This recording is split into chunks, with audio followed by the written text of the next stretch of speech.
So, good afternoon. Welcome back to Premier League transfer update. This is a very important transfer update because this one is about the player contracts of players that are on loan at football clubs in the Premier League and are out of contract on the 30th of June. So players that are on loan and their contract ends for loan on the 30th of June, and for players whose official contract with their club ends, which makes them a free agent as of the 1st of July. This is a really important update. This broke late last night, and it's really interesting because there's a lot of players. We've got a lot of loans at Arsenal. We've got Dani Ceballos, we've got Pablo Mari, we've got Cedric Suarez. There's free straight away. Then you look at players that are out of contract at other clubs, like Willian, for example. And, you know, it's going to be very interesting to see, because let me read this out to you. It's only a short statement. I'm going to read it out so you can have a look at the Premier League trophy, something that we're not going to win anytime soon, by the way. But the Premier League has agreed that players' contracts ending on the 30th of June can be extended in the 1920 season, whenever that may be, solving one of the biggest complications regarding the coronavirus hit season. The competition's new chief executive, Richard Masters, said the impetus was to ensure clubs complete the season with the same squad they had prior to the suspension in mid-March. Now, it then went on to say various parties must have agreed to any contract changes by the 23rd of June. So that's when the cut-off point is to submit that to the relevant bodies, the Premier League, the FA, etc., etc. They did a video press conference yesterday, and Masters said this: "We decided today, obviously yesterday, obviously this has been an issue highlighting that we've discussed in the last two meetings, but we've been working as far as possible to ensure that clubs complete the season with the same squad they had prior to the suspension. What was agreed is that the players can extend their contracts beyond the 30th of June until the end of the season, whenever that may be. But it must be agreed by both parties, and a later date can be scheduled for that, but no later than the 23rd of June. So these clubs and these players have got until the 23rd of June to extend the contracts of a loan signing or a player who's running down his contract and leaving for free at their football club on the 30th of June at midnight. They have until the 23rd of June to extend their contracts. This is going to cause mayhem. This is going to cause a lot of problem. I'll give an example. Somebody like Willian, right? Willian is obviously a Chelsea player, and his contract expires in June, on the 30th of June. There's Willian, just like that. Modern technology. But Willian's contract expires on the 30th of June at midnight. He is then a free agent. He may have already done a deal to go to Tottenham, for example, or to even Arsenal. Now, this is where this is going to get tricky and complicated, because Willian, his contract is officially up on the 30th of June at midnight. Just using him as an example. I could have used anyone. I could use Pablo Mari, for example, being a loan signing. He may have done a deal with another club already. That club that he's then going to go to might stick their nose in and say, well, hold up a minute. That's fantastic, but you're officially done and your contract's officially expired with that football club.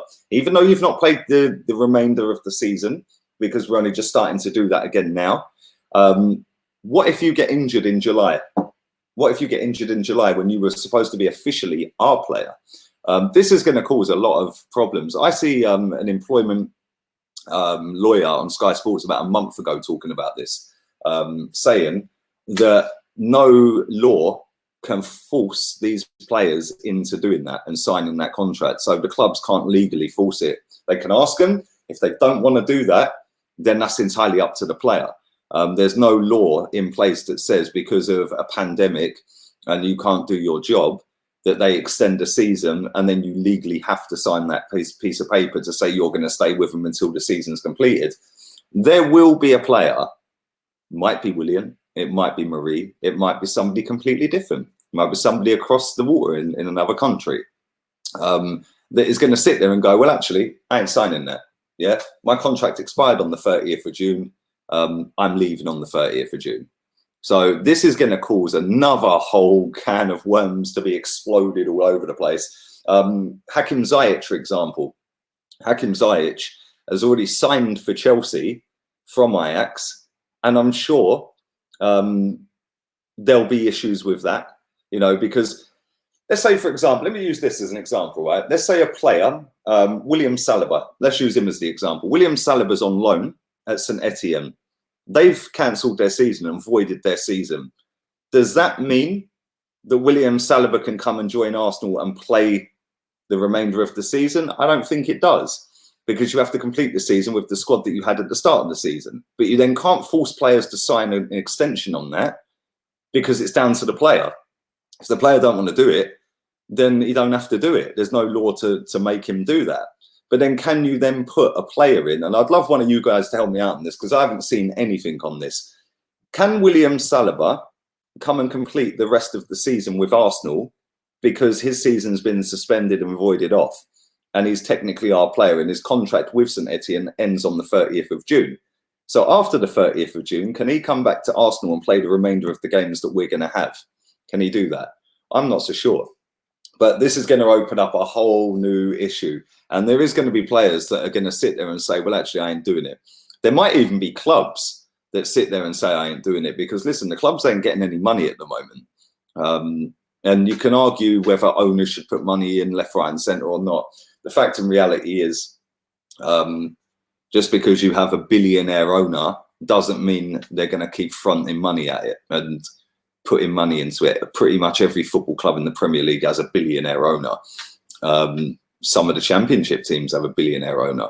You know, Monaco, for example, their owner makes our owner look skin. Yeah, and their players still took, well, Cesc Fabregas took a 70 or 100% pay cut, actually. He took a full 100% pay cut for 4 months. So he said, keep the money. And their owner is caked in money. But just because they're a billionaire doesn't mean they've got billions of pounds. It just means they've got assets. And this is what people don't grasp. You can have all the money in the world in assets, but you're cash skin. You know, and that is what a lot of these football clubs have found out. And this is what has highlighted to me that a lot of football clubs are actually cash poor. They're cash skin. You know, they're asset rich, but they're cash skin. And, you know, Arsenal still owe out £120 million on players that we've signed over the last X amount of years in terms of staggered payments. Man United still owe out money. Liverpool are still owed 70 or 60 million quid for the Coutinho deal to Barcelona, where Barcelona staggered the payments. So there's a lot of money. Arsenal were due to pay out 40 million quid this summer towards that 120 million in terms of the staggered payments for players over the last few years. So we've got to pay that £40 million out. We haven't had any income. We still got to pay all the players. Still got to pay all the staff, and eventually the well runs dry. Especially when there's no income. If the income comes back in, then great, cool. Everyone will feel the pinch with it. But the biggest and richest clubs, in terms of the ones with the biggest assets, footballers, will probably be able to power through it. The ones that are not so cash rich or asset rich will end up feeling the pinch massively, which means they'll probably boost the price of their players up through the roof for the ones that are coming in to poach them. This is going to be a very interesting transfer window, that's for sure. It officially opens, I think, on Monday, the 18th. So listen, leave all your thoughts and comments down below in the comment section. I will be back at 5 o'clock. I'll do a stream at 5. So make sure you come and check that out. It'll be an Arsenal related stream, of course. And I'll be back at 9 as well. So stick a thumbs up on the video. Subscribe if you're new. Subscribe to the gaming channel. I will be back on that tomorrow. We'll be doing the Newcastle career mode, so keep your eyes peeled for that. Follow the socials. That'd be lovely. And yeah, I'll be back at 5. If you haven't checked out my earlier video, do go and check that one out. I spoke about Axel Disasi and what the Reims president has come out and said. So go and check that one out, and I'll see you all at 5 o'clock. Laters, peeps.